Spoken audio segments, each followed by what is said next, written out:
"You'll never have the courage to leave me, Carrie," Mason Shaw said, with that cold, dismissive laugh I'd grown to hate. "You're too weak, too dependent. You need me." He grabbed his briefcase and headed for the door, completely confident in his assessment of my character. What Mason didn't know was that I'd already signed the divorce papers that morning and spent the last 6 months systematically planning my escape from 18 years of emotional warfare. The front door slammed behind him with that familiar force that made the windows rattle. Before we jump back in, tell us where you're tuning in from, and if this story touches you, make sure you're subscribed, because tomorrow I've saved something extra special for you. The same aggressive punctuation mark he'd been using to end our conversations for years. I stood in our pristine kitchen, surrounded by the silence he always left in his wake, and felt something I hadn't experienced in nearly 2 decades. Complete clarity about who I really was underneath all his carefully constructed lies about my inadequacies. This is the story of how I went from being a woman who apologized for existing to the architect of my own liberation. It's about recognizing emotional abuse for what it is, finding strength you never knew you had, and discovering that sometimes the most powerful revenge is simply refusing to be small anymore. It's about the day I stopped being Mason Shaw's victim and started being Carrie York again. But let me start at the beginning, because understanding how I got to that moment, standing in my kitchen with divorce papers in my purse and a moving truck scheduled for that afternoon, requires understanding the systematic way someone can convince you that your reality isn't real, that your feelings don't matter, and that you should be grateful for treatment that slowly kills your spirit. Mason Shaw was a master of emotional manipulation, though I didn't have the vocabulary to describe it that way for most of our marriage. What I knew was that conversations with my husband left me feeling confused, small, and somehow always in the wrong. What I knew was that I'd stopped expressing opinions because they were inevitably met with ridicule. What I knew was that I'd learned to anticipate his moods and adjust my behavior accordingly, walking on eggshells in my own home. The morning that changed everything started like any other morning in the Shaw household. Mason came downstairs already dressed for work, his expensive suit perfectly pressed, his dark hair styled with the kind of precision that reflected his need to control every detail of his environment, including me. "Coffee's ready," I said quietly, the same words I'd spoken every morning for 18 years. He poured himself a cup without acknowledgement, scanning his phone with the intense focus he reserved for anything that wasn't me. The silence stretched between us, filled with all the words I'd learned not to say, all the needs I'd learned not to express. "I'm thinking about taking that photography class at the community center," I ventured, immediately regretting the words as they left my mouth. I'd seen the course listing weeks ago, felt a flicker of the old excitement I used to feel about creating something beautiful,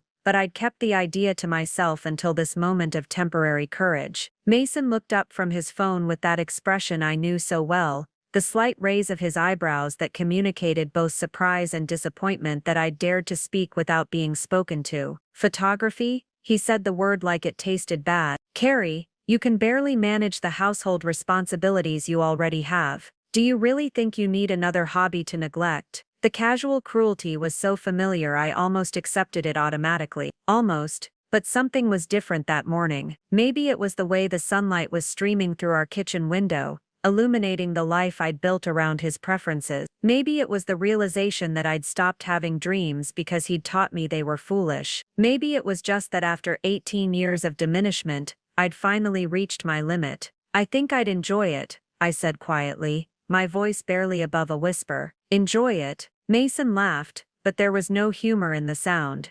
"Carrie, you're 42 years old. Don't you think it's time to accept reality? You're not artistic, you're not creative, you're barely competent at the basic functions of running a household. Photography classes are for people with actual talent, not bored housewives looking for validation." Each word landed like a physical blow, but this time, instead of absorbing the pain and apologizing for my presumption, I found myself really listening to what he was saying, really hearing the systematic way he dismantled my confidence, the calculated precision with which he attacked any spark of independence or self-worth. "Maybe you're right," I said, but something in my tone must have been different, because Mason's eyes sharpened with suspicion. "Of course I'm right," he replied, studying my face. "I'm always right about these things, Carrie. That's why our marriage works. because I understand reality and you understand your limitations. Our marriage works. The phrase echoed in my mind as I watched him finish his coffee and gather his things for work. Our marriage worked for him because he'd created a dynamic where I existed solely to support his needs, validate his superiority, and absorb his emotional violence without complaint. But what if I stopped accepting his version of reality? What if his assessment of my limitations was actually a reflection of his need to keep me small? What if the woman he'd convinced was incompetent and worthless was actually someone who'd been systematically prevented from discovering her own strength? I have late meetings tonight, Mason announced, checking his reflection in the hallway mirror. Don't wait up.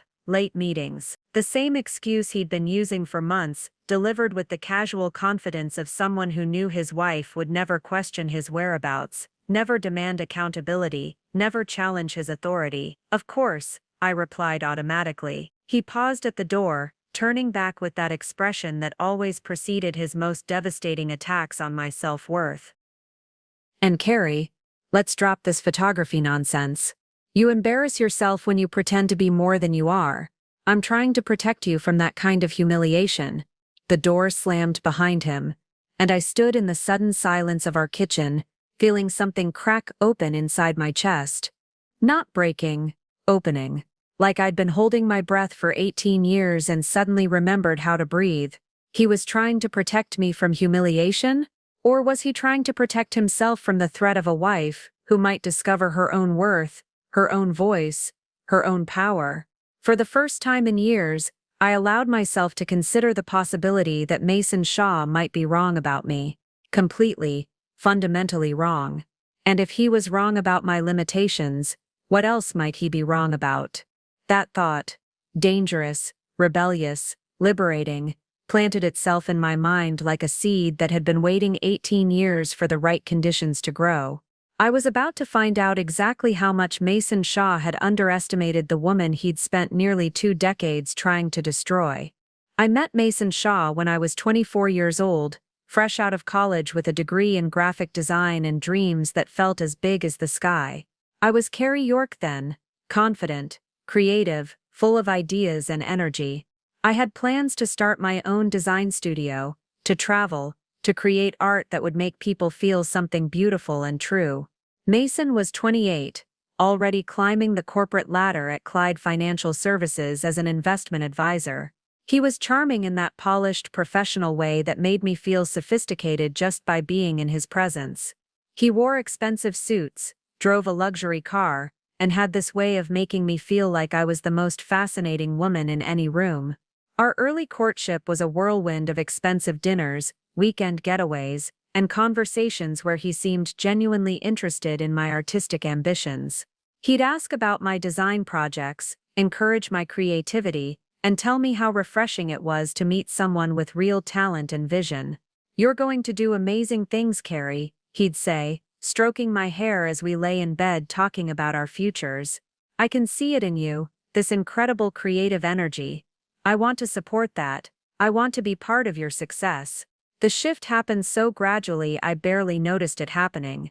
It started with helpful suggestions about my career choices. Maybe freelance design work was too unstable for someone planning a serious future. Maybe I should consider a more practical application of my skills, something in marketing or corporate communications that would provide steady income and benefits. "I just worry about you struggling as an artist," Mason would say, his voice full of concern. "The creative field is so competitive, so unpredictable. I've seen too many talented people get crushed by the business side of it. I don't want that to happen to you."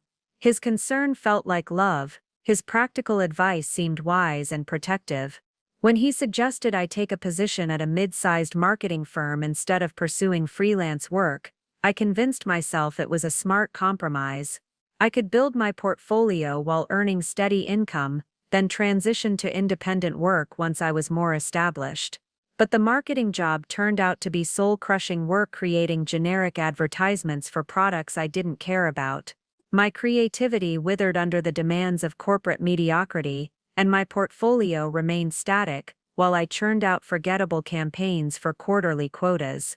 Mason's response to my growing dissatisfaction was always the same: understanding mixed with gentle reality checks. Preparing and narrating this story took us a lot of time, so if you are enjoying it, subscribe to our channel. It means a lot to us. Now back to the story. I know it's not your dream job, he'd say, but it's building valuable experience. And honestly, Carrie, the commercial art world is brutal. This job is giving you stability and professional development that most artists never get. When I mentioned feeling creatively unfulfilled, he'd remind me of friends who'd struggled financially pursuing artistic careers. When I talked about missing the excitement of creative challenges, he'd point out how lucky I was to have predictable income and good benefits. Gradually, I stopped talking about my artistic ambitions altogether. It was easier than defending dreams that Mason consistently framed as impractical fantasies. Our wedding was beautiful, everything planned according to Mason's vision of what an elegant celebration should look like. I'd originally wanted something smaller and more personal, maybe an outdoor ceremony that reflected my love of natural beauty. But Mason convinced me that his family and professional contacts expected a certain level of sophistication. We're establishing ourselves as serious people, he explained. The wedding sets the tone for how people will view our marriage, our social standing, our future prospects. Don't you want people to take us seriously? Of course I did. So we had the church ceremony, the country club reception, the photographer who captured every moment according to traditional poses that looked perfect but felt empty. I smiled in pictures wearing a dress I'd never chosen, celebrating a vision of marriage that somehow didn't include any of my actual preferences. The early years of our marriage followed the same pattern of gentle erosion disguised as practical wisdom. Mason handled all our finances because he understood investments and long-term planning better than I did. He chose our social circle because his professional network offered better opportunities for advancement. He selected our home because he could evaluate the neighborhood's potential for property value appreciation. Each decision was presented as logical, beneficial, and made with my best interests in mind. But somehow, my interests never seemed to align with my actual desires, my preferences, or my instincts about what would make me happy. You're so trusting, Carrie, Mason would say when I questioned his choices. It's one of the things I love about you, but it also means you don't always see the bigger picture. That's what I'm here for, to make sure we're making smart decisions for our future. I learned to doubt my own judgment. When I felt uncomfortable with his controlling behavior, he'd explain why my feelings were overreactions. When I missed my old independence, he'd remind me of all the security and stability our partnership provided. When I expressed frustration with decisions made without my input, he'd patiently walk me through his reasoning until I felt foolish for questioning his superior analytical skills. The photography class incident wasn't the first time Mason had dismissed my interests, but it was the first time I'd really heard the cruelty beneath his practical concerns. Maybe it was because I'd finally reached my limit of feeling small and insignificant in my own life. Maybe it was because 18 years of systematic diminishment had worn away every layer of self-doubt, leaving only the core truth of who I actually was. Or maybe it was because I'd started to notice things I'd been trained not to see. The way Mason's eyes lit up when he talked about his work but grew cold when I mentioned anything important to me. The way he encouraged me to be ambitious and independent when we were dating, but systematically discouraged those same qualities after we married. The way he claimed to love my unique perspective while consistently overruling every opinion I expressed. I'd become a supporting character in my own life, applauding Mason's achievements while my own dreams collected dust in the corners of our perfectly appointed home. I'd learned to anticipate his needs, manage his moods, and minimize my own presence to avoid triggering his criticism. But that morning, standing in our kitchen after he'd dismissed my interest in photography as delusion and incompetence, I felt something I hadn't experienced in years: anger. Pure, clean, clarifying anger at being treated like a burden rather than a partner, like a problem to be managed rather than a person to be loved. And with that anger came a dangerous question: what would happen if I stopped accepting Mason's version of who I was supposed to be? The afternoon of the photography class conversation, I found myself standing in our guest bedroom that had become my unofficial retreat. the one room in our house where Mason rarely ventured because it held no interest for him. Among the boxes of my old belongings that I'd packed away over the years, I discovered something that stopped me cold: my college portfolio. I hadn't looked at these pieces in over a decade. Mason had suggested we store them when we moved into our current house 5 years ago, claiming we needed the space for more practical items. But as I opened the leather portfolio case, I was confronted with work I'd completely forgotten: designs that were bold, innovative, and undeniably talented. There was the logo I'd created for a local nonprofit that had won a regional design competition. The magazine layout that my professors had used as an example for subsequent classes. The branding package for a small restaurant that had told me my work helped double their business in the first year. I sat on the floor surrounded by evidence of abilities that Mason had convinced me I didn't possess. These weren't the fumbling attempts of someone with no artistic talent. These were the professional quality creations of someone with genuine skill, creativity, and vision. How had I forgotten this? How had I allowed someone else's assessment of my capabilities to override the tangible proof of my own achievements? I pulled out my old sketchbooks, flipping through pages of ideas and concepts that sparkled with the kind of creative energy Mason claimed I lacked.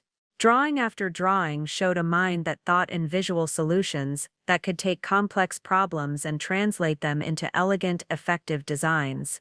The woman who had created this work was confident, decisive, and skilled. She was someone who knew her own worth and wasn't afraid to put her ideas into the world. What had happened to her?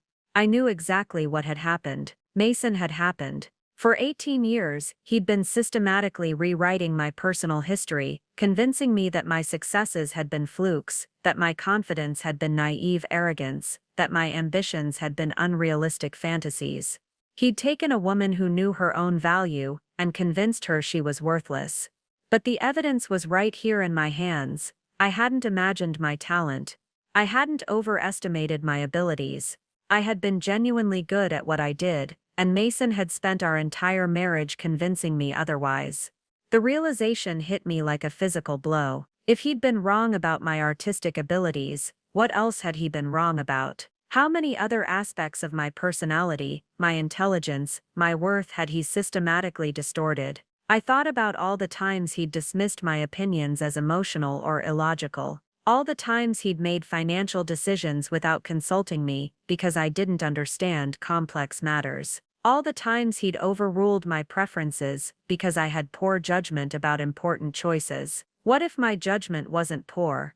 What if my emotions weren't excessive? What if my opinions weren't worthless? I started making a mental list of recent incidents where Mason had dismissed my concerns or insights. Last month, I'd suggested we should reconsider our investment strategy because something felt unstable about the market. Mason had laughed and told me I was being anxious about things I didn't understand. 2 weeks later, news broke about exactly the kind of economic shifts I'd been sensing. 3 months ago, I'd expressed concerns about his business partner David Clyde, something about the man's behavior that struck me as dishonest. Mason had accused me of being judgmental and paranoid, unable to appreciate sophisticated business relationships. But I'd noticed David's discomfort when I asked simple questions about their projects, the way his explanations never quite made sense. 6 months ago, I'd suggested we should be more involved in our community, that Mason's increasing isolation from neighbors and old friends seemed unhealthy. He'd explained that successful people naturally outgrow their earlier social circles, that I was being sentimental about relationships that no longer served our interests. In each case, Mason had positioned himself as the rational, knowledgeable authority, and me as the emotional, confused observer. But looking back with clear eyes, I realized my instincts had been accurate every time. My concerns had been valid. My judgment had been sound. He hadn't been protecting me from my own poor decision-making. He'd been protecting himself from my accurate assessments of situations he preferred I not understand. I pulled out my phone and did something I hadn't done in years. I called my college roommate Sarah, who'd been my closest friend before Mason convinced me that maintaining old friendships was a sign of emotional immaturity. Carrie, Sarah's voice was warm but surprised. Oh my God, I was just thinking about you last week. How are you? The simple question made me realize I didn't know how to answer it. How was I? When was the last time someone had asked me that question and actually waited for a real response? Mime, I'm not sure, I said honestly. Sarah, can I ask you something? Do you remember my design work from college? Are you kidding? You were the most talented person in our program. Professor Martinez used your portfolio as the example for good design thinking for years after we graduated. Why? The validation hit me like sunlight after years in a cave. I found my old portfolio today, and I'd forgotten how good it was. I've been told for so long that I don't have real artistic talent that I started believing it. The silence on the other end of the line stretched long enough that I wondered if we'd been disconnected. Carrie, Sarah said finally, her voice careful, who told you that you don't have artistic talent? Because that's insane. You had job offers from 3 major firms before graduation. You won the Creativity Award 2 years running. You were the person everyone else looked up to. The person everyone else looked up to. I tried to reconcile that description with the woman Mason had convinced me I was incompetent, impractical, lacking in real-world skills or meaningful abilities. My husband, I said quietly. Mason has always said I'm not really artistic, that I don't understand the commercial side of design, that my work isn't professional quality. Another long silence. Carrie, Sarah said, and her voice had changed, become gentle but firm. I need you to listen to me very carefully. Everything you just said is a lie. Not a mistake, not a difference of opinion. A lie. You are one of the most naturally gifted designers I've ever known. And if someone who claims to love you has convinced you otherwise, then that person is either blind or deliberately hurting you. Deliberately hurting me. The words settled into my consciousness like pieces of a puzzle I'd been trying to solve for 18 years.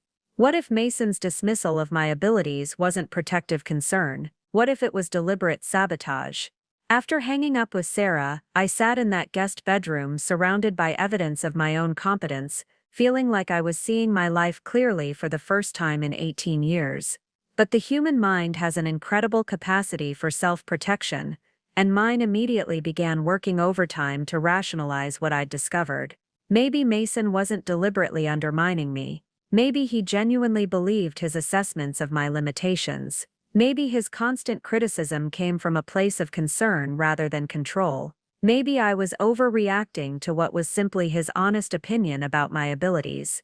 I tried to convince myself that couples often saw each other's weaknesses more clearly than their strengths.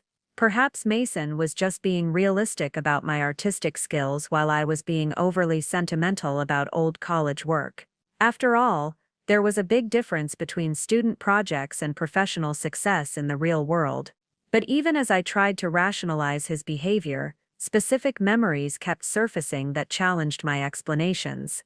I remembered the time, early in our marriage, when I'd been commissioned to design a logo for a friend's new business. I'd been excited about the project, working on concepts in the evenings and weekends. When I showed Mason my preliminary sketches, his response had been lukewarm at best. It's nice, Carrie, but is it really professional enough? I'd hate for you to embarrass yourself with amateur work. His doubt had infected my confidence. I'd second-guessed every design choice, revised the concept multiple times, and ultimately delivered work that felt watered down and safe. The client had accepted it but without the enthusiasm I'd hoped for. Mason's response had been a knowing nod. I tried to warn you, he'd said gently. Design work is harder than it looks from the outside. But what if the problem hadn't been my design skills? What if the problem had been the way Mason's criticism had sabotaged my creative confidence? What if my original concepts had been strong, and his doubt had made me second-guess my instincts until I produced inferior work? I thought about another incident from a few years ago. I'd mentioned wanting to update our home's interior design, suggesting some changes that would make the space feel warmer and more personal. Mason had listened politely, then explained why each of my ideas would be impractical or aesthetically questionable. You have good instincts, sweetheart, but interior design is really about understanding spatial relationships and color theory. It's more technical than people realize. I dropped the subject, accepting his assessment that I lacked the sophisticated understanding necessary for such decisions. But now I wondered, had my ideas actually been good? Had Mason dismissed them not because they were flawed, but because implementing them would have meant acknowledging my aesthetic judgment? The more I examined our history, the more I saw a pattern of Mason positioning himself as the expert on my own capabilities. He'd convinced me that my instincts were unreliable, my skills were amateur, and my judgment was poor. But he'd done it so gradually, so gently, that I'd never recognized it as systematic undermining. I tried calling my sister Abby, hoping for another perspective on my situation. We'd grown distant over the years, another relationship that Mason had encouraged me to deprioritize because Abby was too emotional and not a good influence on my personal growth. "Carrie, what a surprise." Abby's voice was genuinely happy to hear from me. "I was just telling Mom how much I miss talking to you. How are things?" "They're complicated," I said, then found myself telling her about the photography class conversation and my discovery of my old portfolio. Abby listened without interrupting, but I could hear her growing concern in the small sounds she made, little intakes of breath, quiet ims that suggested she was processing disturbing information. "Carrie," she said, when I finished, "I need to tell you something, and I hope you won't get angry with me for bringing it up." My stomach tightened with anticipation. "Do you remember your birthday party 3 years ago? The one where you'd spent weeks planning this beautiful outdoor celebration?" I remembered. I'd been so excited about the theme I'd developed, the decorations I'd designed, the whole vision I'd created for an elegant garden party. But when Mason saw the setup, he'd pointed out numerous problems with my planning. The lighting was inadequate for evening guests. The seating arrangement didn't facilitate proper conversation flow. The food presentation looked amateurish compared to professional catering standards. Mason said the party wasn't sophisticated enough for his colleagues. I told Abby. He was right. I hadn't thought through all the logistics properly. "Carrie, that party was gorgeous. Everyone talked about it for months. Mom still brings up how creative and elegant it was. But I watched Mason spend the entire evening pointing out problems that nobody else could see, making you feel like you'd failed when you'd actually created something beautiful." The memory shifted in my mind, Mason's criticism now seeming less like helpful feedback and more like deliberate sabotage of my confidence. I remember thinking at the time that he seemed almost angry that the party was successful, Abby continued carefully. Like he was looking for ways to undermine something you'd done well, angry that it was successful. The phrase resonated with something I'd sensed but never articulated. Mason did seem uncomfortable when I succeeded at things, when I demonstrated competence or creativity. His response to my achievements was always to minimize them, to find flaws, to redirect attention to aspects where I'd fallen short of some impossible standard. "Abby," I said slowly, "do you think Mason deliberately tries to make me feel incompetent?" The question hung in the air between us, heavy with implications I wasn't sure I was ready to accept. "I think," Abby said carefully, "that healthy partners celebrate each other's strengths and help each other grow. They don't spend years convincing each other that their natural abilities are inadequate." After we hung up, I sat in that guest bedroom, feeling like I was emerging from an 18-year fog. The evidence was overwhelming. Mason had been systematically undermining my confidence, dismissing my abilities, and convincing me to doubt my own judgment and worth. But accepting that truth meant accepting that my marriage was built on lies. It meant acknowledging that the man I'd loved and trusted had been deliberately damaging my sense of self for nearly 2 decades. The woman I'd been that morning, apologetic, uncertain, grateful for Mason's guidance, was starting to feel like a stranger. Someone I'd been convinced to become rather than someone I actually was. And if that was true, then who was I really underneath all his careful conditioning? That evening, I watched Mason across our dinner table with completely different eyes. For 18 years, I'd seen him as my anchor, my guide through complex decisions, my protection from my own poor judgment. Now I saw him as a puzzle I needed to solve. He was telling me about his day, the same monologue he delivered every evening about important meetings, difficult clients, and complex financial strategies that were beyond my understanding. But tonight, instead of nodding along and feeling grateful that he handled such sophisticated matters, I found myself analyzing his words, his tone, his body language. "The Morrison account is giving us some trouble," he said, cutting his steak with precise movements. "They're questioning our investment strategy, asking for detailed explanations that frankly demonstrate their lack of understanding about market complexities." I'd heard variations of this story countless times, clients who questioned Mason's expertise because they were too unsophisticated to appreciate his advanced knowledge. But tonight, I wondered what if the Morrisons' questions were legitimate? What if their concerns were valid, and Mason was dismissing them the same way he dismissed mine? "What kind of questions are they asking?" I said, surprising both of us with my follow-up inquiry. Mason paused, his fork halfway to his mouth, and gave me a sharp look. "Technical questions about portfolio allocation and risk assessment. Nothing you'd find interesting."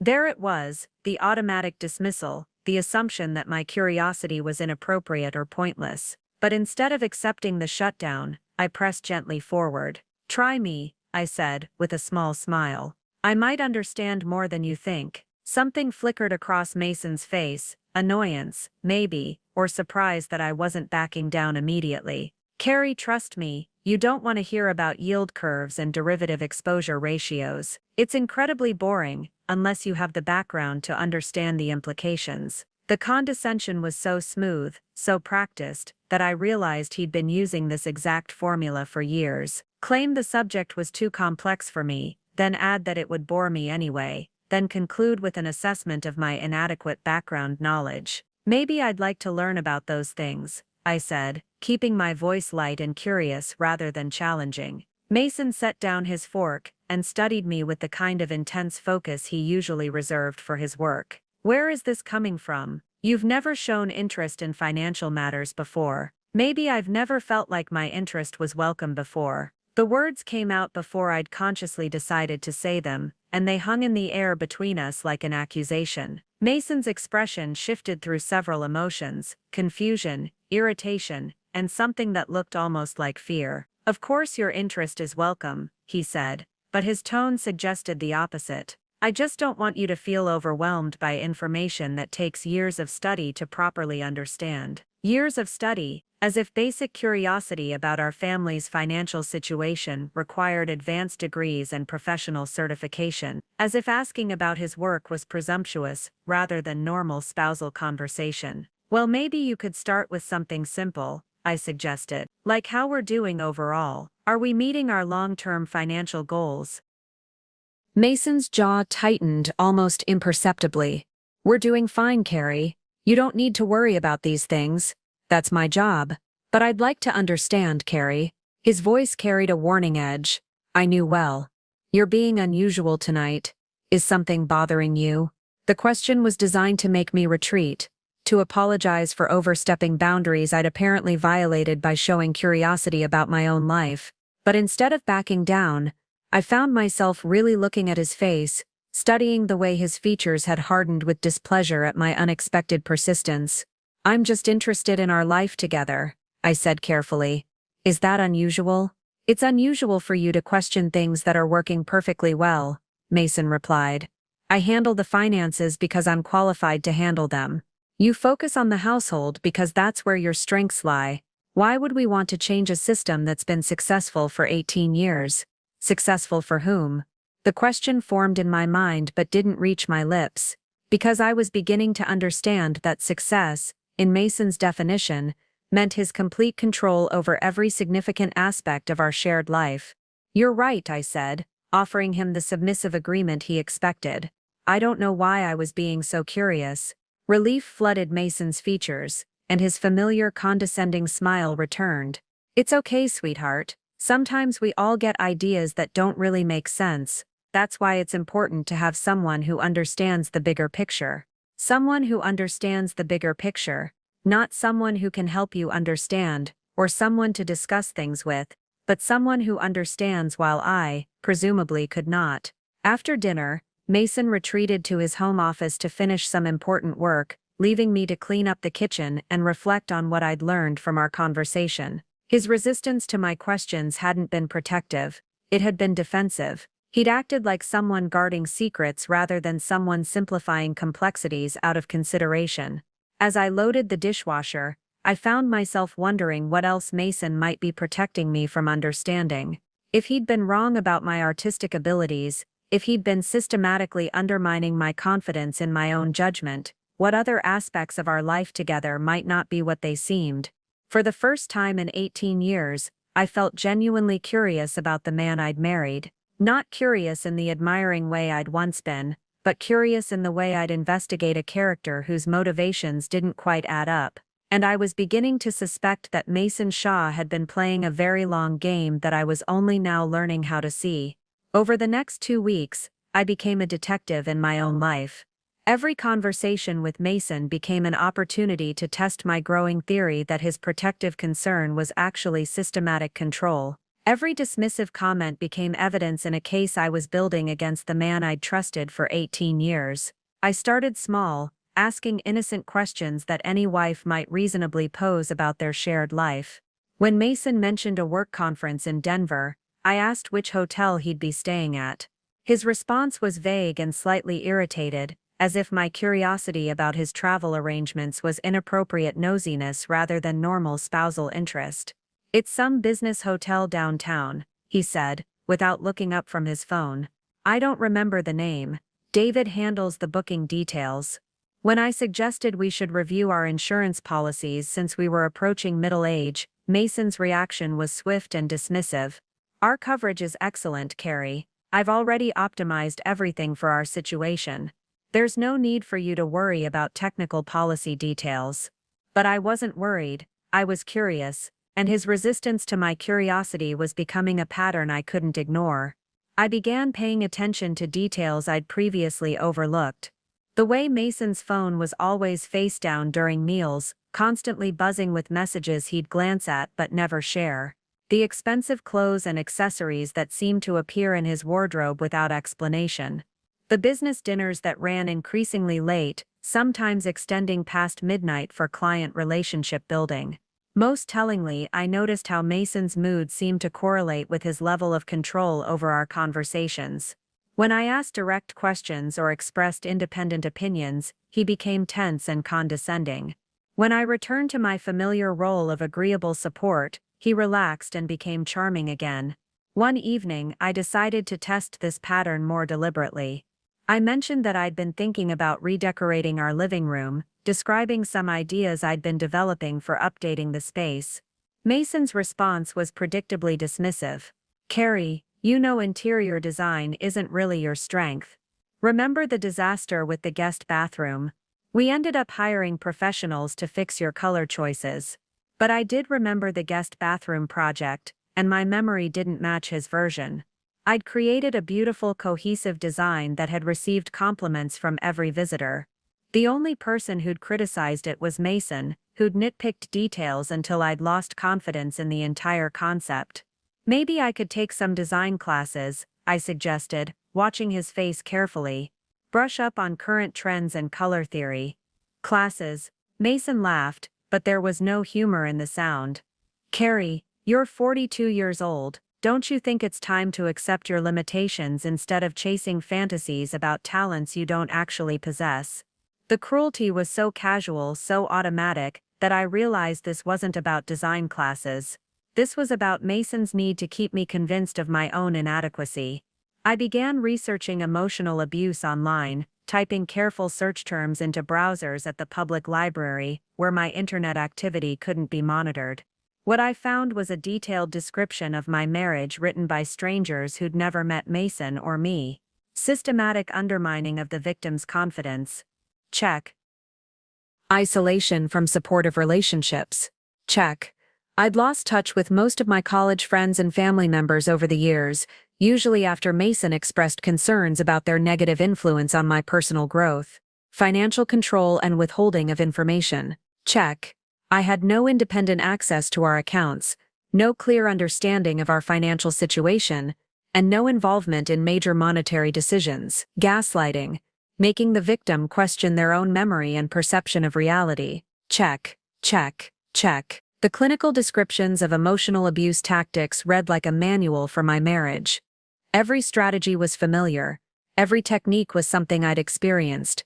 Every warning sign was present in my relationship with Mason. But the most chilling discovery was reading about the long-term effects on victims: decreased self-esteem, learned helplessness, difficulty trusting their own judgment, and a gradual erosion of identity until they no longer recognized the person they'd been before the abuse began. I thought about the confident, creative woman I'd been at 24, full of dreams and self-assurance. Then I thought about the woman I'd become: apologetic, uncertain, grateful for scraps of approval from a man who seemed to view my very existence as an inconvenience. Mason hadn't just been wrong about my abilities, he'd been deliberately destroying them. The realization was both devastating and liberating.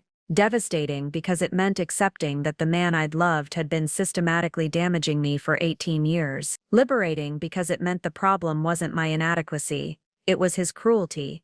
I started documenting everything. Conversations where Mason dismissed my opinions, incidents where he rewrote history to make me question my own memory, examples of financial decisions made without my input or knowledge, a pattern of isolation from friends and family who might have offered alternative perspectives on my worth. The evidence was overwhelming. I wasn't living in a marriage. I was living in an elaborate psychological prison designed to keep me small, dependent, and grateful for my captor's attention. But prisons only work if the prisoner doesn't realize they're incarcerated. And I was finally beginning to understand that the door had never actually been locked. 3 weeks into my investigation of my own marriage, I made a discovery that changed everything. I was doing laundry, something I'd done faithfully every Wednesday for 18 years, when I found a receipt in Mason's jacket pocket. The Meridian Hotel, downtown, room service for 2, champagne and strawberries. The date was last Tuesday, when Mason had claimed to be in meetings until nearly midnight. My hands trembled as I stared at the small piece of paper that destroyed the last of my illusions about my marriage.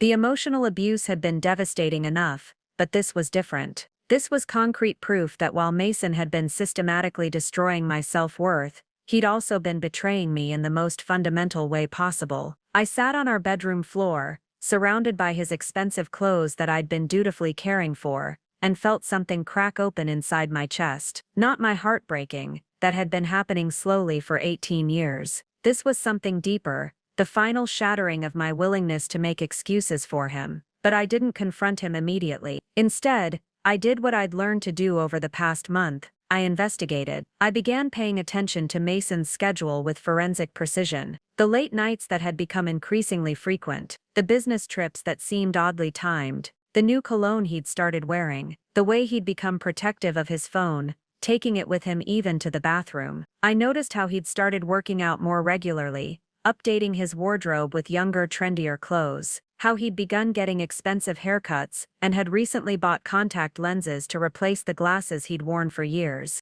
These weren't the behaviors of a man focused on his career advancement. These were the behaviors of a man trying to impress someone new. Over the following week, I found more evidence. Credit card statements showing dinners at expensive restaurants I'd never been to, charges for jewelry from stores I'd never heard of, a florist bill for arrangements that had never appeared in our home. Each discovery was like another weight added to a scale that had been tipping toward truth for weeks. Mason wasn't just emotionally abusive, he was actively deceiving me while spending our money on someone else. The cruelest part was remembering all the times he'd criticized my spending. When I'd wanted to take art classes, he'd lectured me about being fiscally responsible. When I'd suggested we update our outdated furniture, he'd explained why such expenses were impractical. When I'd asked for a small budget for personal purchases, he'd made me feel selfish for wanting anything beyond basic necessities. But apparently, champagne and jewelry for his mistress were perfectly reasonable expenses. I found myself wondering how long it had been going on. Were the late nights and business trips always cover stories for his affair? Had he been living a double life for months, years, while I'd been home feeling grateful for his support and protection?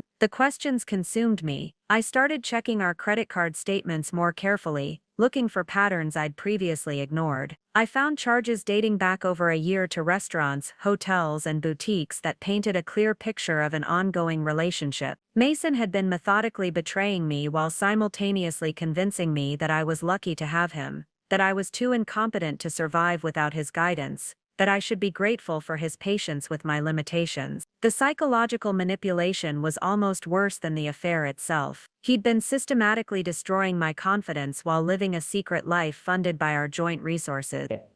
He'd made me feel small and worthless while treating another woman to romantic dinners and expensive gifts. But as I sat there surrounded by evidence of his betrayal, something unexpected happened. Instead of feeling devastated, I felt clear. For the first time in 18 years, I had absolute clarity about my situation. Mason Shaw was not a good man who'd made mistakes. He was not a loving husband who'd grown distant. He was a manipulative, cruel person who'd spent nearly 2 decades systematically damaging my psyche while betraying our marriage. I thought about all the times I'd blamed myself for our problems. All the times I'd wondered what was wrong with me that I couldn't make him happy. All the times I'd accepted his criticism as constructive feedback rather than deliberate cruelty. The affair wasn't just a betrayal of our marriage vows. It was proof that everything else had been calculated deception. A man who truly believed I was incompetent and worthless wouldn't need to work so hard to convince me of those things. A man who was genuinely concerned about my limitations wouldn't systematically prevent me from discovering my strengths. Mason had been deliberately keeping me broken because broken women don't leave, broken women don't question, broken women don't investigate hotel receipts and credit card statements and start piecing together the truth about their marriages. But I wasn't broken anymore. And I was definitely going to leave. That night, for the first time in months, I slept peacefully. Not because my problems were solved, but because I finally understood exactly what my problems were. And problems that can be clearly identified can usually be solved. Mason had underestimated the woman he'd been systematically undermining for 18 years. He was about to discover just how costly that mistake would be. The discovery of Mason's affair became the catalyst for the most strategic 3 months of my life. But unlike the emotional breakdown he would have expected if I'd confronted him immediately, I chose a different path, careful methodical planning executed while maintaining the facade of the dutiful, oblivious wife he believed me to be. The performance required every acting skill I'd never known I possessed. Every morning I had to wake up next to a man I now saw clearly as my enemy and pretend nothing had changed. Every evening, I had to listen to his lies about late meetings and business dinners while knowing he was describing time spent with another woman. Every conversation required me to play the role of someone who still believed in his version of our reality. But the performance was also liberating. For the first time in 18 years, I felt like I was in control of something important. Mason thought he was managing my perceptions, but I was managing his entire understanding of my capabilities and intentions. I began with the practical necessities. I opened a checking account at a different bank using my maiden name, telling the banker I was starting a small freelance design business and needed to separate my professional finances. I started a small graphic design practice online, taking on simple logo projects and website layouts that I could complete during Mason's long workdays. The irony wasn't lost on me. While Mason spent our evenings convincing me I had no artistic talent, I was earning money proving him wrong. Each completed project validated my abilities and added to my secret escape fund. I researched divorce attorneys with the same thoroughness I'd once applied to college research projects. I read reviews, checked their track records with high-asset divorces, and identified lawyers who specialized in cases involving financial manipulation and emotional abuse. I scheduled consultations during Mason's business trips, telling each attorney I was gathering information for a friend who was in an abusive marriage. The consultations were educational in ways I hadn't anticipated. I learned about financial discovery processes, about documentation requirements for proving abuse, about strategies for protecting assets and establishing independent credit. I learned that emotional abuse was increasingly recognized by family courts, especially when it could be documented through patterns of financial control and systematic isolation. Most importantly, I learned that I had legal options I'd never known existed. I began documenting everything with the precision of a legal professional. I kept a detailed journal of Mason's manipulative comments, his dismissive behaviors, his efforts to undermine my confidence. I photographed credit card statements showing his affair-related expenses. I saved voicemails where his tone shifted from charming to condescending depending on whether I was agreeing with him or expressing independent thoughts. I researched our financial situation more thoroughly than Mason would have believed possible. I found account statements he'd hidden, investment portfolios I'd never known about, and financial arrangements that had been made without any input from me. I discovered that we were significantly wealthier than Mason had ever indicated, which explained how he could afford his expensive affair while claiming we needed to be cautious about household expenses.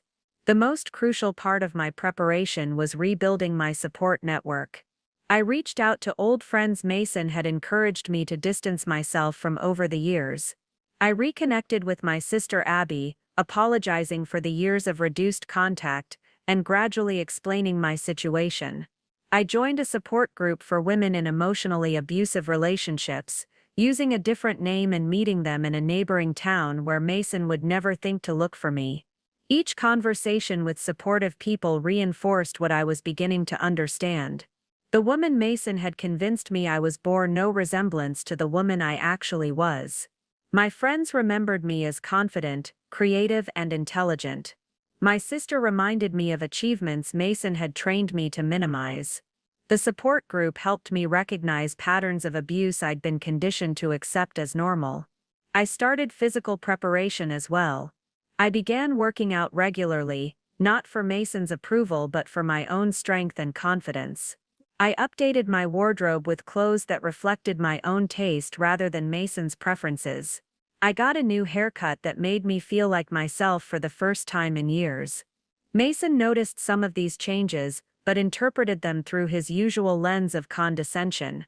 When he commented on my new exercise routine, he suggested I was probably going through a midlife phase and shouldn't overdo it. When he saw my new clothes, he warned me not to spend too much money on fashion experiments that might not suit me. His dismissive responses only reinforced my determination.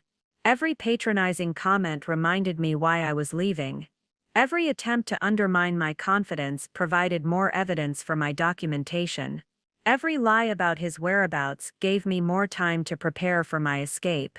3 months after finding that hotel receipt, I had everything in place: legal representation, financial independence, comprehensive documentation of abuse, and a clear plan for my new life. I had transformed from a woman who apologized for existing into someone who was prepared to fight for her freedom. Mason had no idea that the submissive wife he'd created was about to disappear forever. But first, I had to let him make one final mistake that would give me the perfect opportunity to reveal exactly how much he'd underestimated me. My opportunity came in the form of Mason's own arrogance. 3 months into my secret preparation, he made the mistake of leaving his laptop open on our kitchen counter while he took a shower. For 18 years, that laptop had been as off-limits as a classified government file. Mason guarded it obsessively, never letting it out of his sight, always closing it when I entered the room. But success in his double life had made him careless. I had maybe 15 minutes before he'd finish his shower and come looking for his precious device. I moved quickly but methodically, photographing screen after screen of information that painted a devastating picture of Mason's secret activities. What I found went far beyond a simple affair. Mason wasn't just cheating on me, he was systematically defrauding his clients at Clyde Financial Services.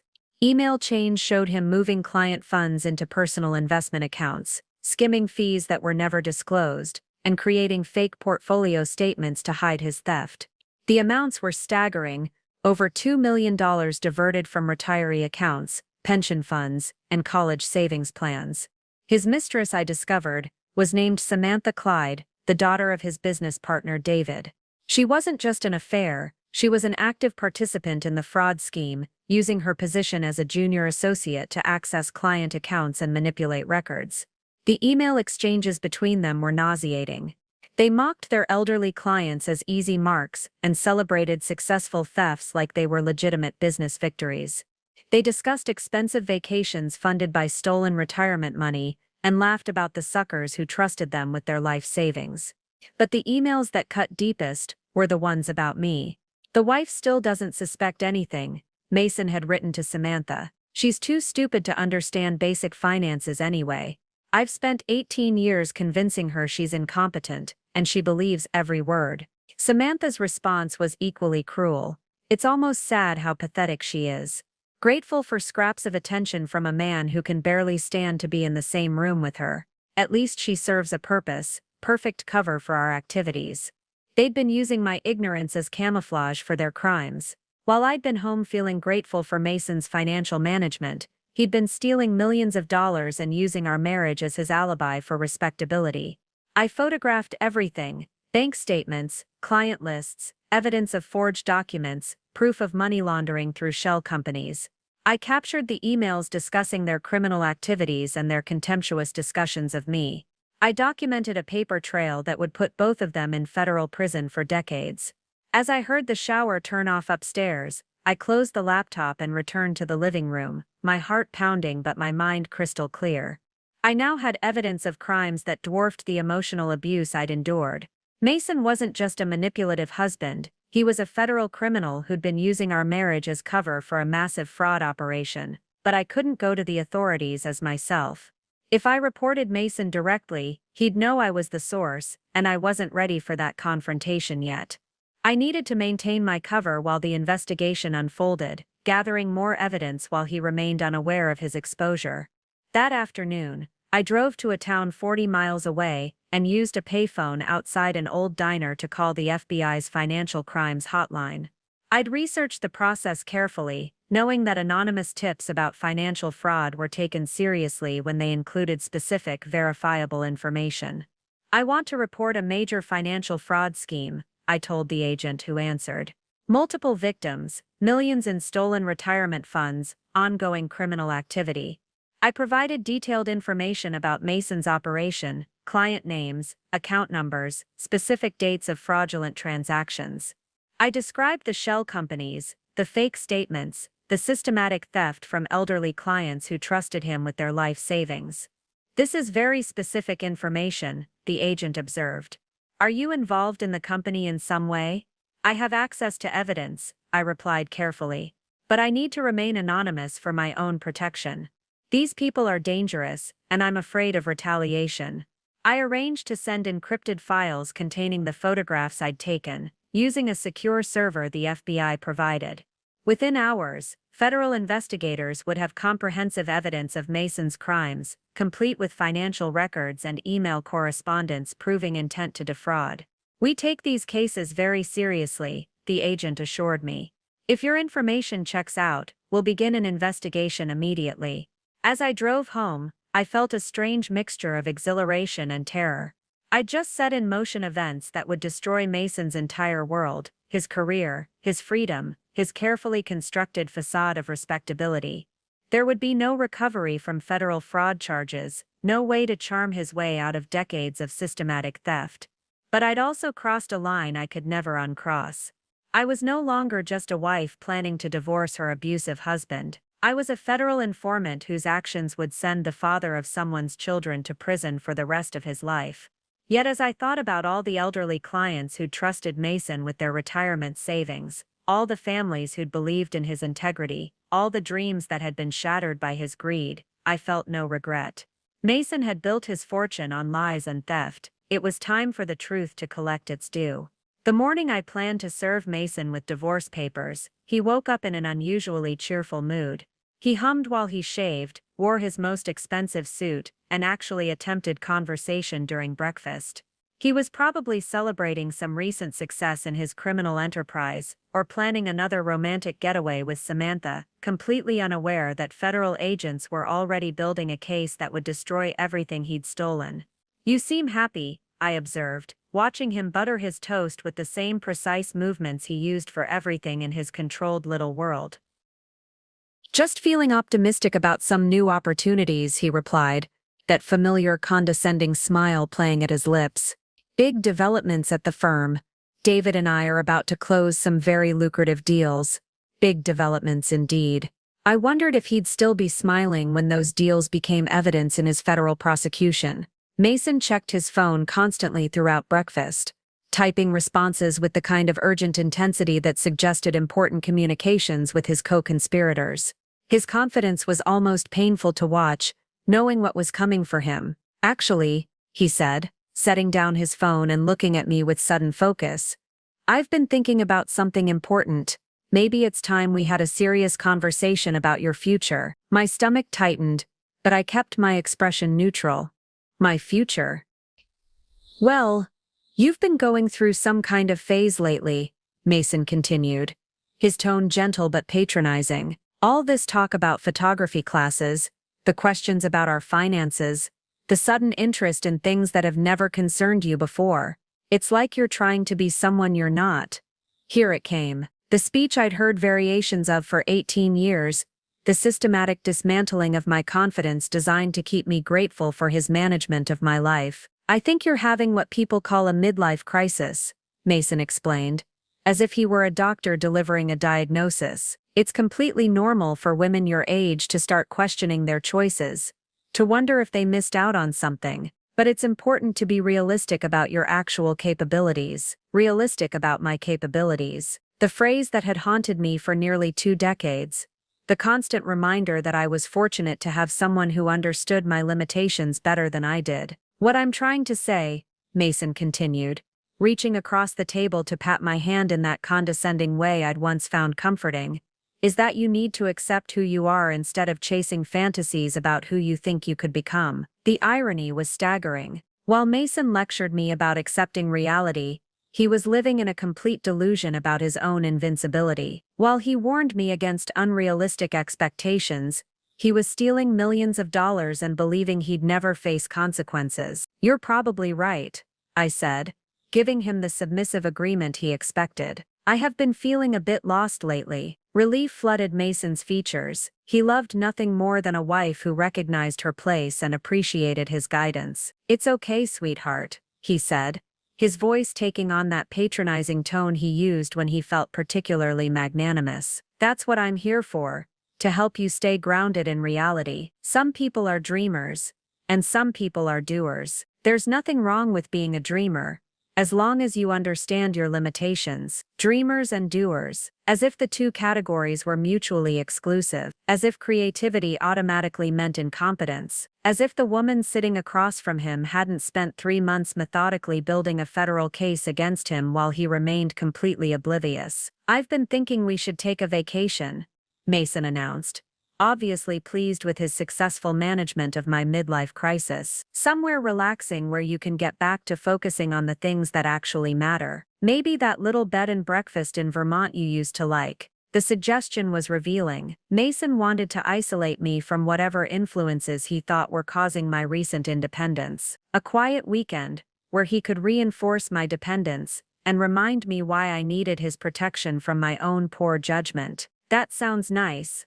I replied, knowing I'd be long gone before any such trip could materialize. Mason's phone buzzed again, and his attention immediately shifted back to his secret communications. Probably Samantha updating him on their latest theft or planning their next romantic encounter. He responded with the kind of focused intensity that suggested urgent criminal coordination. I have important meetings today, he announced, gathering his things with the self-important efficiency he'd perfected over the years. Some deals that could set us up very well for the future. Our future. The presumption that we would continue to have a shared future, that I would remain his grateful dependent while he continued his criminal career, was breathtaking in its arrogance. I probably won't be home until late, Mason continued, adjusting his tie in the hallway mirror. These negotiations are complex, requiring the kind of sophisticated thinking that most people can't handle. Most people meaning me, of course. The wife who was too simple to understand his important work, too limited to participate in significant decisions, too naive to suspect that her husband was a federal criminal. As Mason headed for the door, he paused and turned back with that expression that always preceded his most devastating psychological attacks. "And Carrie," he said, his voice carrying that familiar edge of gentle cruelty, "let's not have any more conversations about photography classes or financial matters, or other things that are beyond your understanding. I know you're trying to grow,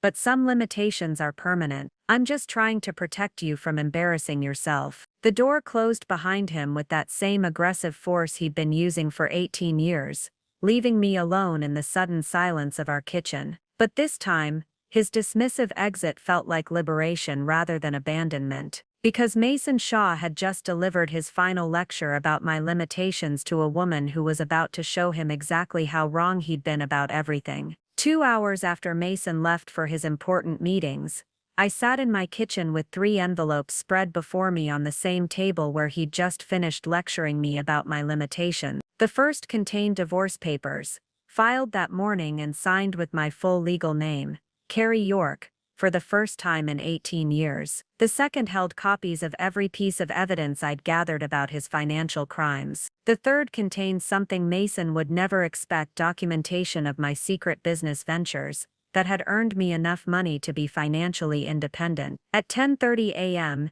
exactly as scheduled, my moving truck arrived. I'd planned this moment with military precision. The movers were professionals who specialized in discreet relocations for women leaving abusive situations.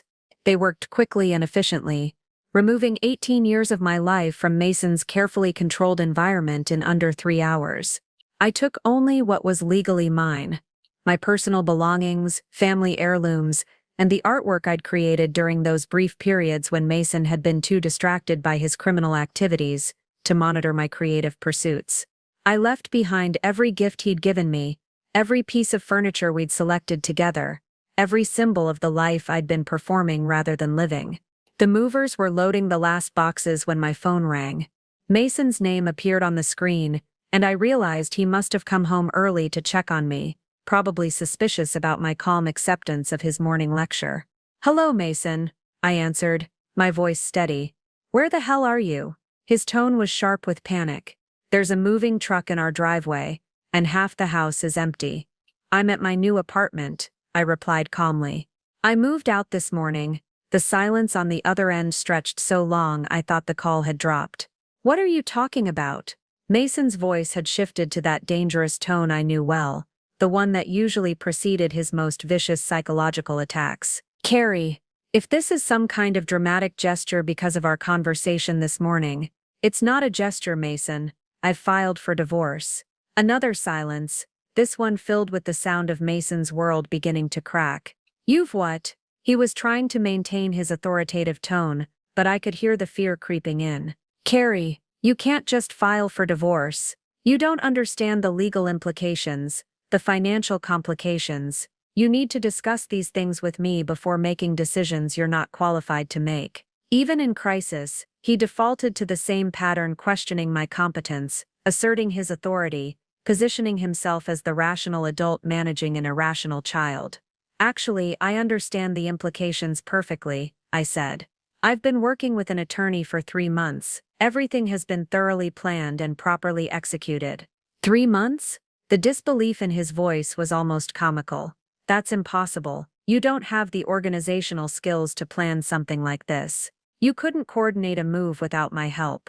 There it was. Even while his marriage was collapsing around him, Mason remained convinced that I was too incompetent to have orchestrated my own escape. "I'm more capable than you ever imagined," I replied, feeling a surge of satisfaction at finally speaking this truth aloud. "Carrie, listen to me carefully," Mason said, his voice dropping to that manipulative tone he used when he needed to regain control. "You're making a terrible mistake. You can't survive on your own. You have no income, no practical life skills, no understanding of how the real world works. You'll be back within a week, begging me to take you back." The assessment that might have destroyed me 6 months ago now felt like proof of how completely he'd misunderstood the woman he'd been married to for 18 years. "Actually, Mason, I've been running a successful graphic design business for the past 4 months. I have sufficient income to support myself, and I understand the real world far better than you think." "That's impossible," he said flatly.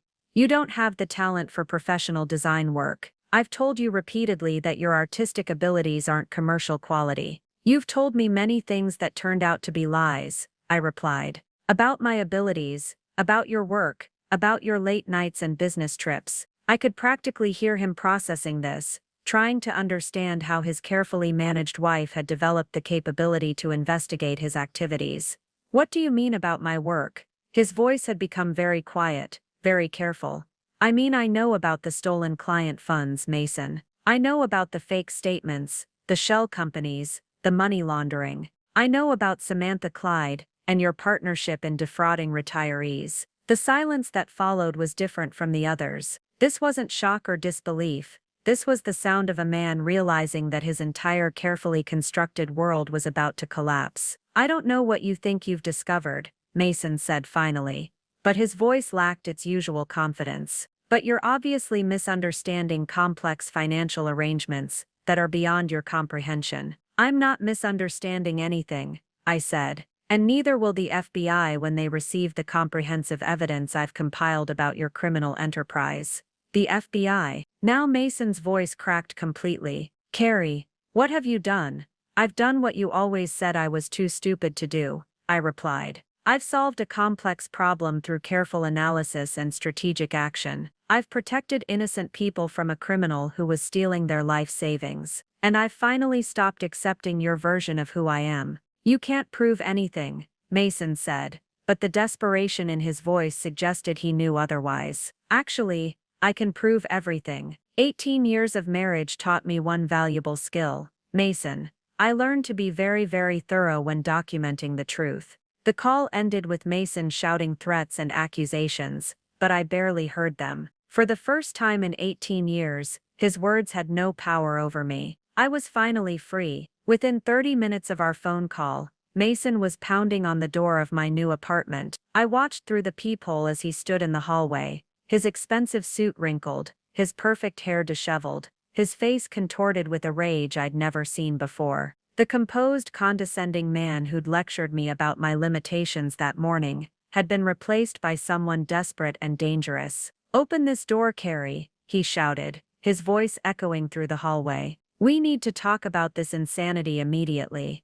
I didn't open the door. Instead, I called my attorney, Rebecca Shaw, a woman who specialized in high-conflict divorces and had seen Mason's type many times before. She'd warned me that abusive men often escalated their behavior when they lost control, and she'd helped me prepare for exactly this scenario. "He's here," I told her quietly, staying away from the door. "Just like you predicted. Are you safe? Do you need me to call the police?" "I'm safe for now. The building has security, and he can't get past the lobby without a key card, but he's not going away."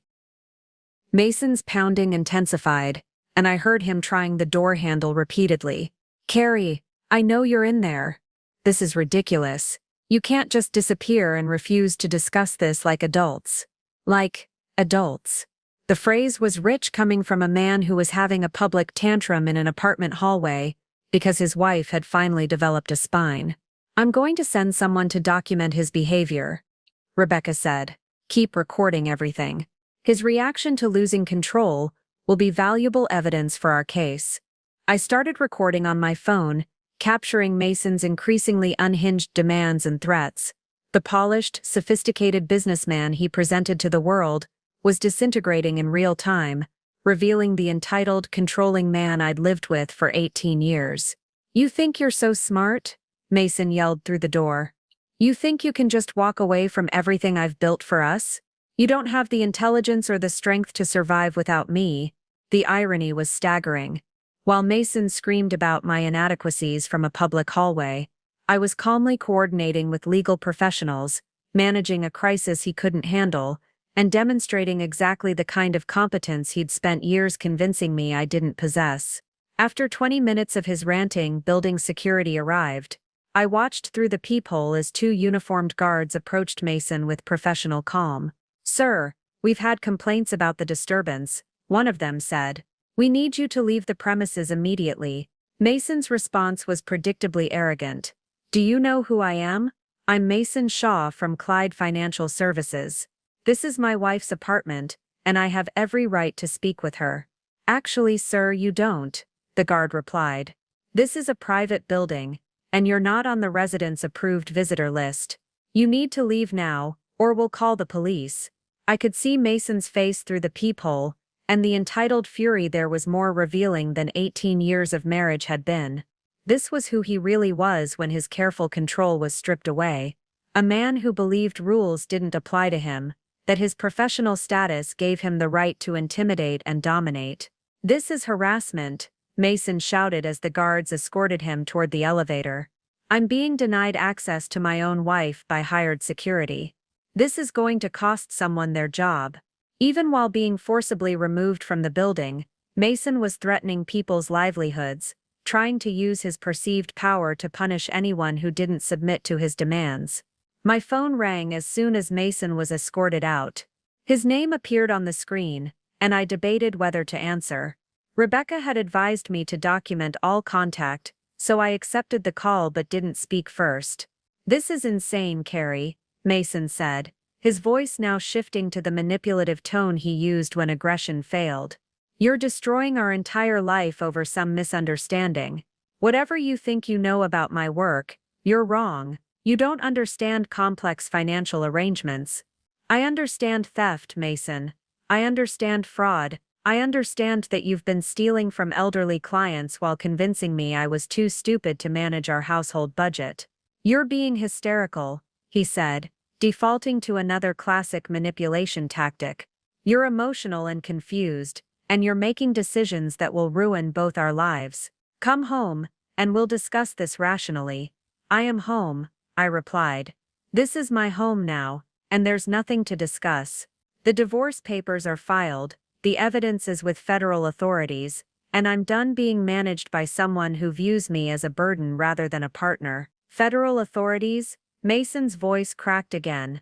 "Carrie, you don't understand what you're doing. You could be charged as an accessory if you've been involved in reporting legitimate business activities as crimes." The threat was so transparent, so desperately manipulative, that I almost laughed. Even facing the collapse of his criminal enterprise, Mason was trying to convince me that I was the one in legal jeopardy. "I've been very careful to establish my innocence, Mason. My attorney and the FBI both understand that I was deliberately excluded from your financial activities. I'm a victim of your crimes, not an accomplice." "You can't prove any of this," Mason said, but his voice lacked conviction.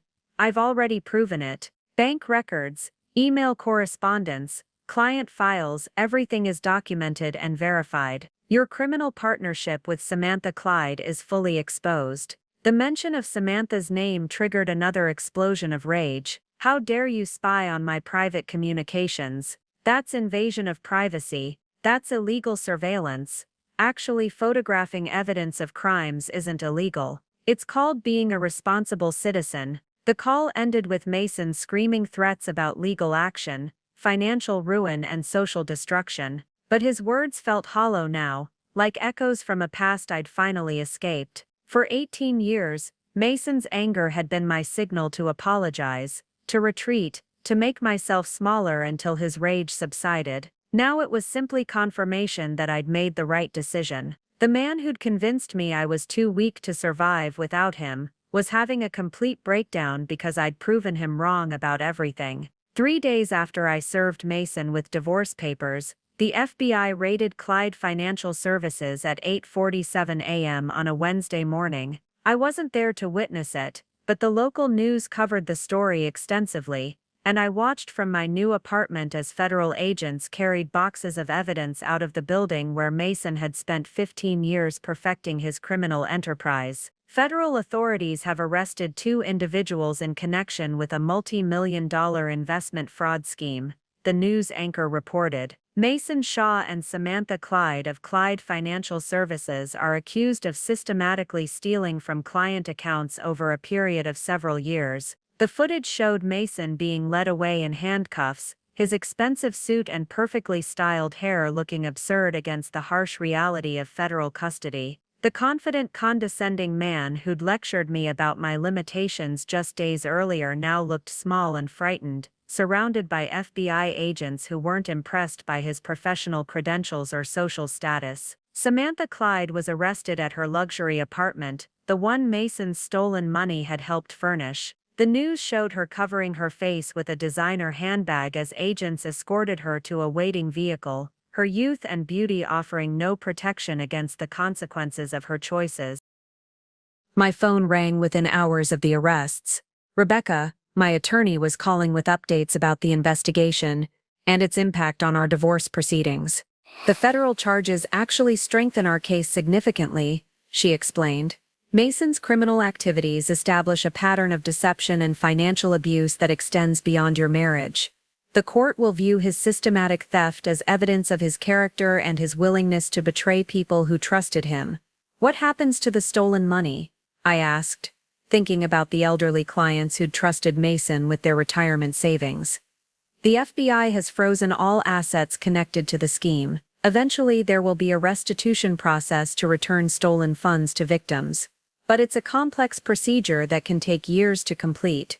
I thought about Mrs. Henderson, the sweet elderly woman who'd trusted Mason with her late husband's pension, about the young couple who'd invested their children's college fund with him, about all the people who'd believed in his professional integrity while he was systematically robbing them. I want to help, I said. I have documentation that might assist with victim restitution.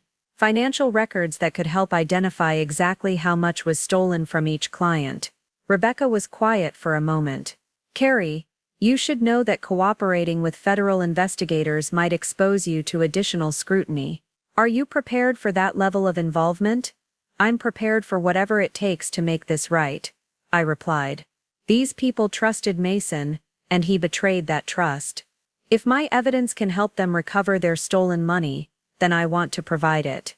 The next morning, I met with Special Agent Lisa York, no relation, despite the shared surname, at the FBI field office downtown. She was a financial crimes specialist who'd been investigating white-collar fraud for over a decade, and she treated me with the kind of professional respect I'd forgotten existed. Mrs. Shaw, she began, then caught herself. I'm sorry, Ms. York. Your anonymous tip was invaluable to our investigation. The evidence you provided allowed us to move quickly before more money could be stolen or hidden offshore. I'm glad I could help, I said, but I want to do more than just provide evidence. I want to understand how this happened, how Mason was able to deceive so many people for so long. Agent York spread several documents across the conference table, showing me the scope of Mason's criminal operation. Your husband was very sophisticated in his approach. He targeted clients who trusted him completely, elderly individuals, recent widows, people who weren't comfortable managing their own investments. The pattern was familiar. Mason had used the same techniques on his clients that he'd used on me, establishing himself as the expert, convincing them they were incapable of understanding complex matters, and gradually taking complete control of their financial decisions. He made them feel stupid for asking questions, I observed, studying the client profiles. Exactly.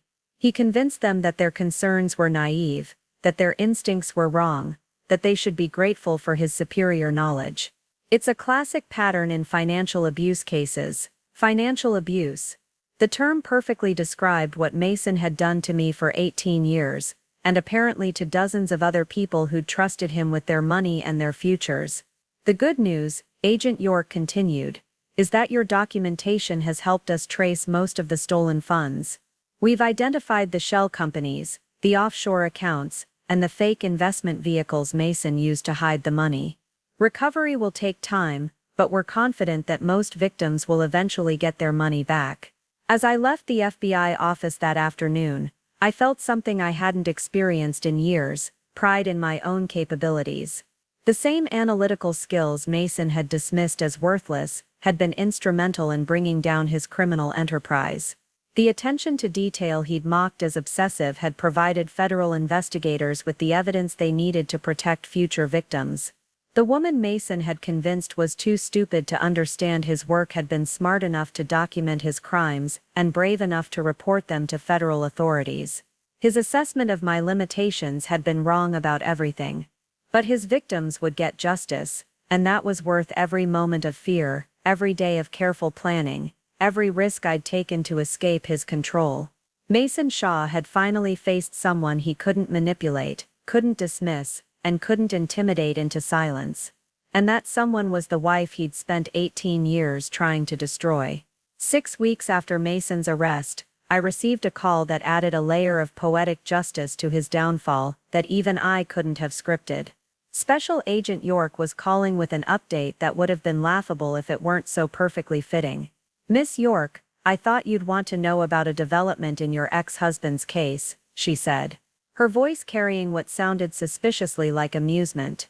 "We've discovered that Mason Shaw was keeping extraordinarily detailed records of all his criminal activities." "What do you mean?" I asked, settling into my new apartment's comfortable reading chair, a piece of furniture I'd chosen entirely for my own taste rather than anyone else's approval. "I mean, he documented everything. Every fraudulent transaction, every client he deceived, every dollar he stole. He kept spreadsheets tracking his illegal profits, emails outlining his criminal strategies, even voice recordings of conversations where he and Samantha Clyde discussed their schemes." The irony was breathtaking. Why would he document his own crimes so thoroughly? That's what we wondered too. So we asked him during his interrogation. Agent York paused, and I could hear papers rustling in the background. According to Shaw, he was convinced that David Clyde was planning to betray him and take all the stolen money. So he kept detailed records as insurance, evidence he could use against Clyde if their partnership fell apart. Mason's paranoia and need for control had become the instruments of his own destruction. The man who'd spent 18 years convincing me I was too disorganized to manage simple tasks had been compulsively documenting every aspect of his criminal enterprise. "But here's the really interesting part," Agent York continued. "When we confronted Shaw with his own documentation, his response was that you must have planted the evidence somehow. He insisted that you were too incompetent to have discovered his activities on your own. Even facing federal prison, even confronted with his own handwriting and voice recordings, Mason remained convinced that I was incapable of the intelligence and planning that had brought him down. His delusion about my inadequacy was so complete that he'd rather believe in an impossible conspiracy than accept that his stupid wife had outsmarted him. He actually told investigators that you don't have the technical skills to access computer files or the analytical ability to understand complex financial crimes," Agent York said. "He claimed someone else must have been helping you, a lover, a private investigator, maybe even law enforcement." The assessment was vintage Mason. Rather than acknowledge that he'd systematically underestimated my capabilities for 2 decades, he'd invented elaborate theories to explain how someone as limited as he believed me to be could have gathered evidence against him. "What's his legal situation now?" I asked. "Not good. His own documentation makes prosecution straightforward. We have his handwritten notes describing which clients would be easy targets for theft. We have emails where he bragged about stealing retirement funds. We have recordings where he and Samantha Clyde celebrated successful frauds." Agent York explained that Mason's meticulous record-keeping had eliminated any possibility of claiming the thefts were accidental or misunderstood. His own words proved criminal intent, deliberate deception, and callous disregard for his victims. His attorney is trying to negotiate a plea deal, but the evidence is so overwhelming that prosecutors aren't offering much. Shaw is looking at 15 to 20 years in federal prison, minimum 15 to 20 years. I tried to imagine Mason, with his obsession with professional status and social respectability, spending the next 2 decades in federal custody. The man who'd built his identity around being superior to everyone else would be reduced to a number in the prison system. "There's one more thing," Agent York said. "Shaw's been asking to speak with you. He seems to believe he can convince you to recant your testimony or claim you misunderstood what you discovered." The request was so typically Mason that I almost laughed. Even from jail, even facing overwhelming evidence of his guilt, he remained convinced that he could manipulate me back into submission. He still believed I was the confused, dependent woman he'd spent 18 years creating. "I have no interest in speaking with him," I said firmly, "but I am curious about something. How is he handling prison?" "Not well," Agent York replied. According to his cellmate, Shaw spends most of his time explaining to anyone who'll listen that he's the victim of a massive misunderstanding. He claims his wife was too stupid to understand legitimate business practices and accidentally reported normal financial activities as crimes. Even in prison, Mason was telling the same story he'd been telling for 18 years, that I was too incompetent to understand reality, too limited to recognize my own mistakes, too naive to function without his guidance. The man whose own documentation had convicted him remained convinced that I was the confused one. "Agent York," I said, "please make sure the prosecution knows that I'll testify at trial if needed." Mason Shaw spent 18 years convincing me I was worthless, and I want his victims to see that he was wrong about everything. As I hung up the phone, I realized that Mason's downfall wasn't just about justice for his financial crimes. It was about the ultimate validation of every instinct he'd taught me to doubt,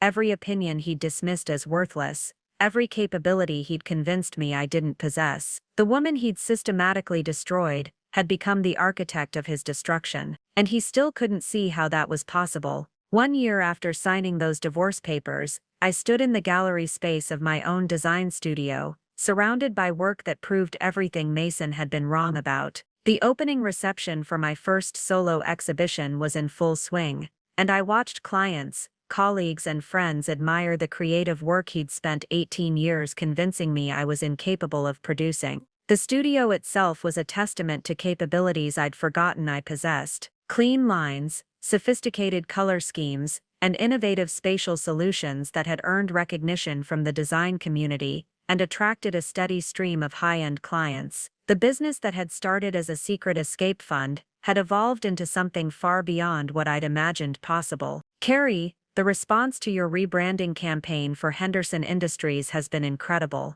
said Clara Martinez, my former college professor, who'd become both a mentor and friend again. Their sales increased 40% in the first quarter after the launch. You've definitely found your niche in corporate identity design, Henderson Industries. The irony wasn't lost on me that one of my most successful projects involved rebranding a company whose trust Mason had violated. They'd hired me specifically because they needed someone who understood the importance of authentic professional integrity, something their previous financial advisor had clearly lacked. I never thought I'd be grateful for 18 years of marriage to a criminal, I said, adjusting one of the portfolio displays, but understanding corporate fraud from the inside gave me unique insights into how businesses need to rebuild trust. My specialization in crisis communication and reputation rehabilitation had developed organically from my own experience. Companies that had suffered breaches of trust, executives who needed to rebuild credibility, organizations recovering from scandal,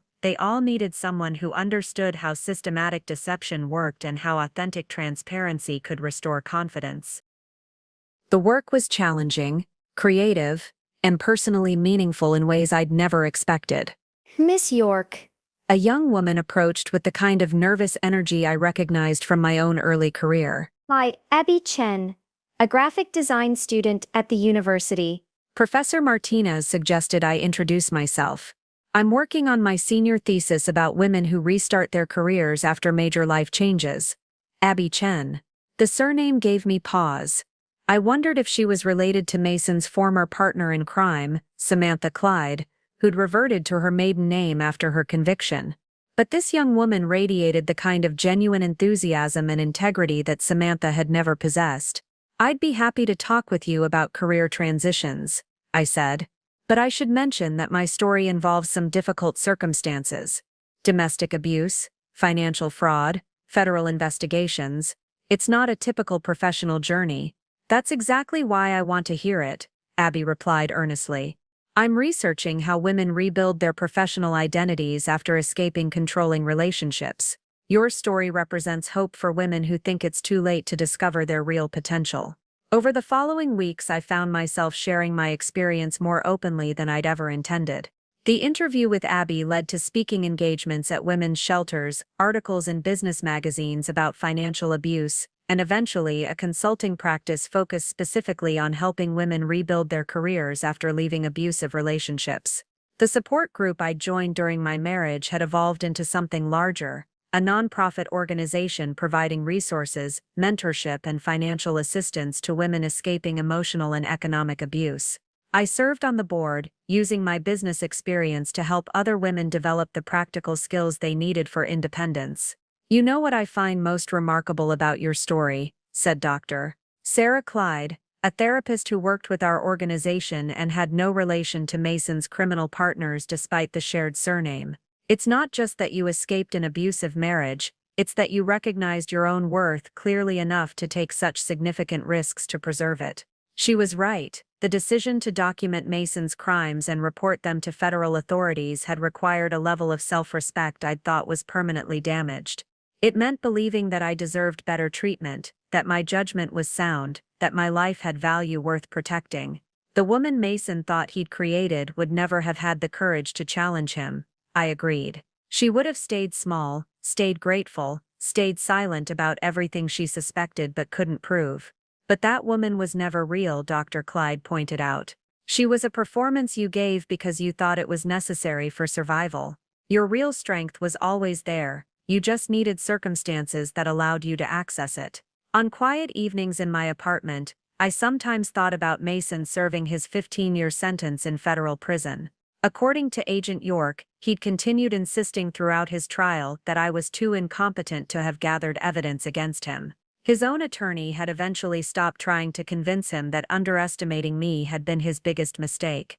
The appeals process had failed, the victim's restitution was proceeding smoothly, and Mason Shaw was learning that superior intelligence wasn't determined by the ability to manipulate others, but by the wisdom to recognize and respect the intelligence around you. I'd built a life that reflected my actual values, capabilities, and dreams. I'd created work that mattered, relationships based on mutual respect, and a sense of self-worth that no one could take away. The woman Mason had tried to destroy had become someone stronger than he'd ever imagined possible, and I was just getting started. As I sit here in my design studio 2 years after that morning when Mason told me I'd never have the courage to leave him, I'm struck by how completely wrong one person can be about another, and how completely wrong we can be about ourselves when we accept someone else's version of our reality. The woman who signed those divorce papers while Mason was at work, who had already packed her belongings and planned her escape, was not the woman he thought he'd married. She wasn't the incompetent, dependent, grateful creature he'd spent 18 years trying to create. She was the woman I'd always been underneath his systematic dismantling of my confidence. I think about all the times I apologized for taking up space, for having opinions, for wanting more than the small life Mason had designed for me. I think about how I'd learned to make myself invisible to avoid triggering his criticism, how I'd shrunk my dreams to fit his narrow vision of my capability. But I also think about the strength it took to maintain any sense of self under that kind of relentless psychological pressure. The fact that I survived 18 years of emotional abuse with my core identity intact, even if it was buried under layers of learned helplessness, speaks to a resilience I never knew I possessed. Mason's biggest mistake wasn't underestimating my intelligence, though he certainly did that. His biggest mistake was believing his own lie about my worth. He'd convinced himself so thoroughly that I was worthless that he stopped seeing me as a threat. He became careless because he genuinely believed I was incapable of the analytical thinking and strategic planning that brought him down. The irony is that everything he dismissed about me, my attention to detail, my ability to see patterns, my persistence in pursuing answers, these were exactly the qualities that made me effective at documenting his crimes. The skills he'd mocked as obsessive perfectionism were the skills that built an airtight federal case against him. I learned something profound about the nature of abuse during those months of secret preparation. Abusers don't just hurt their victims, they fundamentally misunderstand them. They mistake compliance for stupidity, silence for acceptance, adaptation for weakness. They confuse their ability to control someone with evidence of that person's inferiority. Mason spent 18 years thinking he was managing an incompetent woman who needed his guidance to function. In reality, he was suppressing a competent woman who was adapting to an impossible situation with remarkable resourcefulness. Every time I adjusted my behavior to avoid his criticism, every time I made myself smaller to accommodate his ego, I was demonstrating exactly the kind of strategic thinking he claimed I lacked. The woman he thought he'd created was actually the woman who destroyed him.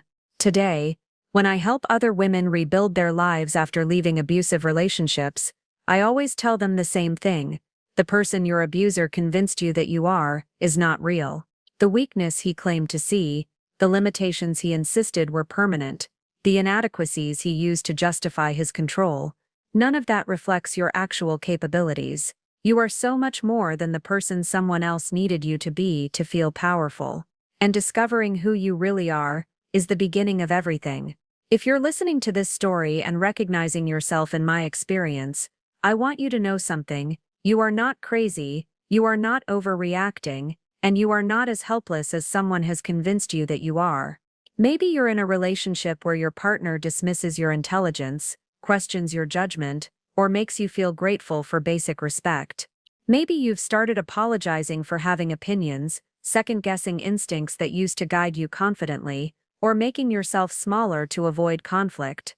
Maybe you've forgotten who you were before someone else started defining your worth. I want you to listen to me very carefully. That person exists. The confident, capable, intelligent woman you used to be, or the woman you've always had the potential to become, she's still there. She's been adapting, surviving, finding ways to maintain her essence despite systematic efforts to destroy it. Your abuser's assessment of your limitations is not an objective evaluation of your capabilities. It's a reflection of their need to control you, their fear of your actual strength, their understanding that keeping you small is essential to maintaining their power.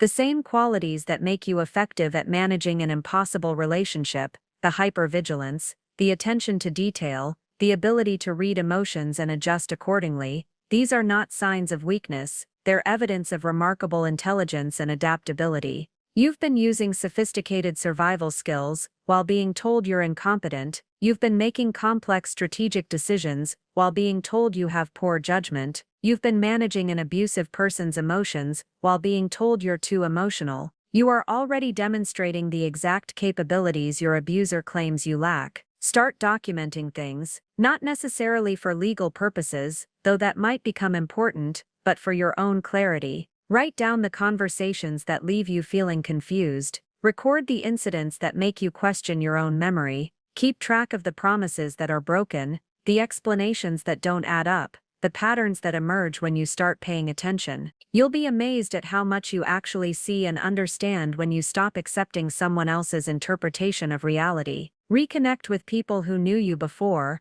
or who see you clearly now. The friends and family members your partner has encouraged you to distance yourself from weren't negative influences, they were threats to the distorted version of you that needed to exist for the abuse to continue. Most importantly, start making small decisions for yourself. Choose your own clothes, your own food, your own entertainment. Express opinions, even minor ones. Notice how someone who claims to love you responds to your independence. Love doesn't require you to be less than you are. Partnership doesn't demand that you abandon your judgment. Healthy relationships celebrate your strengths rather than systematically undermining them. You have more power than you realize, more intelligence than you've been given credit for, more strength than anyone who needs to diminish you could ever understand. The woman your abuser sees is not the woman you are. You are the woman who's going to save herself. And that woman is extraordinary. Trust her. She's been waiting for you to remember who she is. The divorce papers are already signed. You just have to find the courage to serve them.